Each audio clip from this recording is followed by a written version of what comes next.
नमस्कार, देवभूमि चैनल में आपका स्वागत है। आज के इस वीडियो में हम बात करेंगे षटतिला एकादशी की।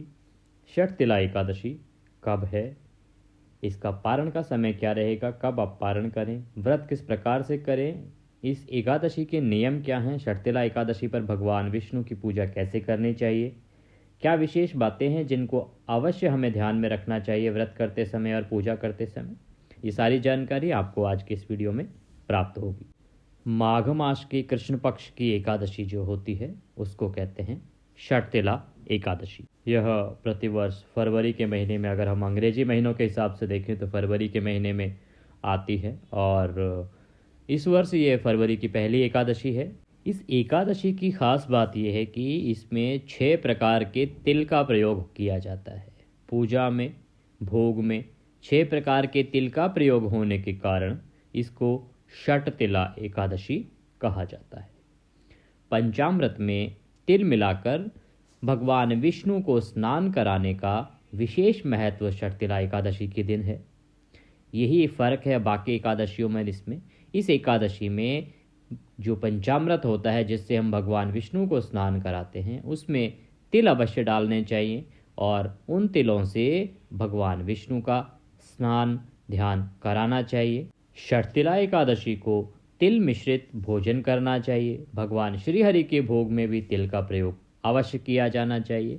दिन में हरि कीर्तन कर रात्रि में भगवान विष्णु की प्रतिमा के सामने सोना चाहिए। ऐसा माना जाता है कि षटतिला एकादशी को जो मनुष्य भगवान श्रीहरि की पूजा करता है या षटतिला एकादशी का व्रत रखता है तो व्रत रखने से जातक की सभी मनोकामनाएं पूर्ण होती हैं। इसीलिए षटतिला एकादशी को बहुत ही महत्वपूर्ण माना गया है।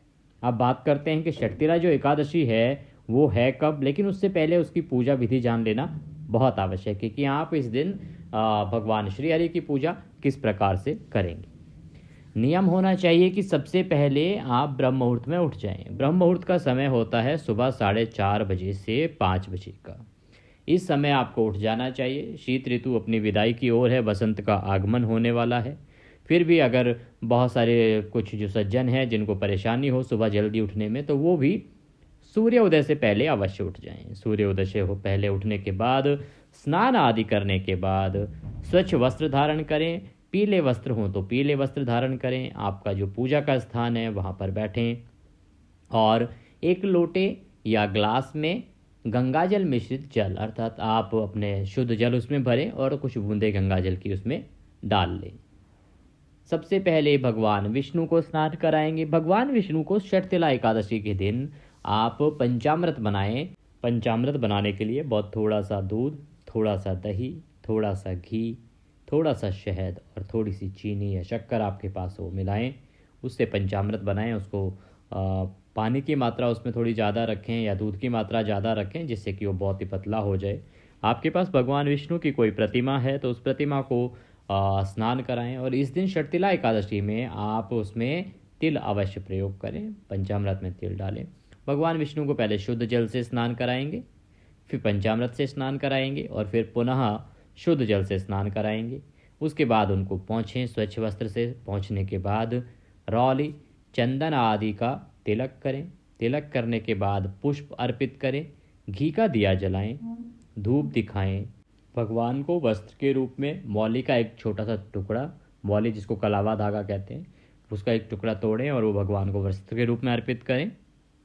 उसके बाद पुष्प माला, पुष्प आदि पहनाने के बाद षटतिला एकादशी का व्रत का संकल्प करें। व्रत का संकल्प करने के लिए अपने सीधे हाथ में जल लें, थोड़े पुष्प उसमें रख लें और 1 रुपये का सिक्का अवश्य रख लें और इस प्रकार से संकल्प करें, ओम विष्णु विष्णु विष्णु, अपना नाम, अपना गोत्र, अमुक स्थान है जिस स्थान पर आप उस समय पे विराजमान हैं, आपका क्या उसका नंबर है, शहर का नाम या जो आपका एरिया क्षेत्र है उसका नाम, और प्रार्थना करें कि हे भगवान विष्णु, आज मैं एकादशी का, षटतिला एकादशी का व्रत करने का संकल्प लेती हूँ या लेता हूँ। आप इसे सफल बनाने का आशीर्वाद प्राप्त करें और स्वीकार अपने चरणों में स्वीकार करें। इस प्रकार से उसे चरणों में छोड़ दें और फिर भगवान विष्णु के जो मंत्र हैं, ओम नमः भगवते वासुदेवाय, उसकी एक माला करें अगर समय हो तो। और इस दिन आपको कथा अवश्य सुननी है।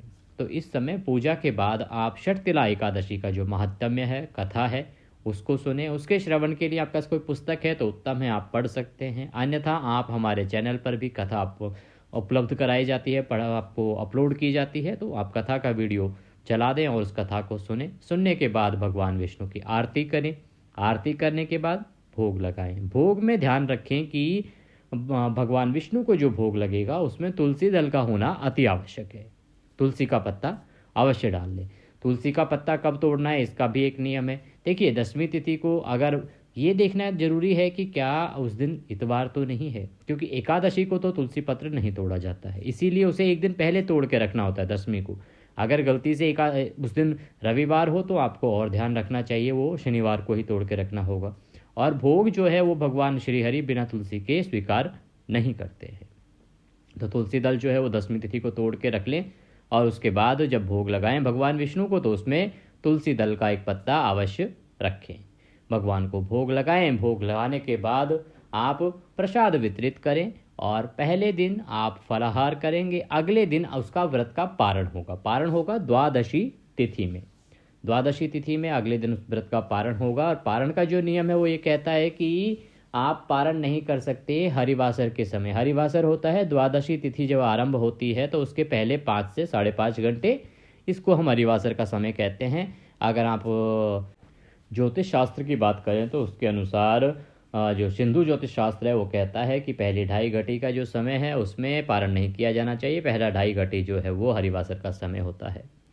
बात करते हैं कि ये बहुत ही पवित्र जो एकादशी है, षटतिला एकादशी, इस बार 2024 में किस समय है, कब से कब तक है और इसका जो पारण है वो पारण कब होगा। देखिए, 2024 में जो षटतिला एकादशी है वो 6 फरवरी 2024 को मनाई जाएगी। पंचांग के अनुसार 5 फरवरी के दिन 5:24 शाम को एकादशी तिथि आरंभ हो रही है और 6 फरवरी को शाम को 4:07 पर ये समाप्त होगी। इस प्रकार से जो एकादशी का व्रत रखा जाएगा, उदया तिथि के अनुसार जो एकादशी मनाई जाएगी वो 6 फरवरी को मनाई जाएगी। अब बात करते हैं कि पारण कब होगा। तो पारण जो होगा ये होगा 7 फरवरी को। 7 फरवरी को सुबह 6:49 से 9:01 तक का जो समय है वो पारण के लिए उत्तम है। इस समय में आप अपने व्रत का पारण करेंगे। पारण किस प्रकार से करना है इसके लिए एक अलग से वीडियो हमने अपलोड किया है, उसको आप अवश्य देख लें, क्योंकि पारण की विधि आवश्यक है। व्रत आपने अगर अच्छा किया भी, सही से किया भी है, तो वो उसका फल आपको तभी प्राप्त होगा जब सही विधि से उसका पारण किया जाएगा। इसीलिए पारण के लिए आप जानकारी अवश्य जुटा लें ताकि कोई त्रुटि ना हो, क्योंकि एकादशी व्रत जो है वो उसमें एक चीज़ का बड़ा ध्यान रखना पड़ता है। एकादशी के नियम बड़े कठोर हैं, अगर वो नियम टूटते हैं तो उनका जो फल है वो आपको प्राप्त नहीं होता है। द्वादशी तिथि जो है वो समाप्त हो रही है 7 तारीख को 2:02 दोपहर को। तो इसीलिए उससे पहले पहले तो आपको अवश्य, अगर कुछ लोग ऐसे होते हैं कि उस पर्टिकुलर पारण के समय में पारण नहीं कर पाए हैं जो हमने शुभ मुहूर्त दिया है, तो वो द्वादशी तिथि समाप्त होने से पहले पारण अवश्य कर लें।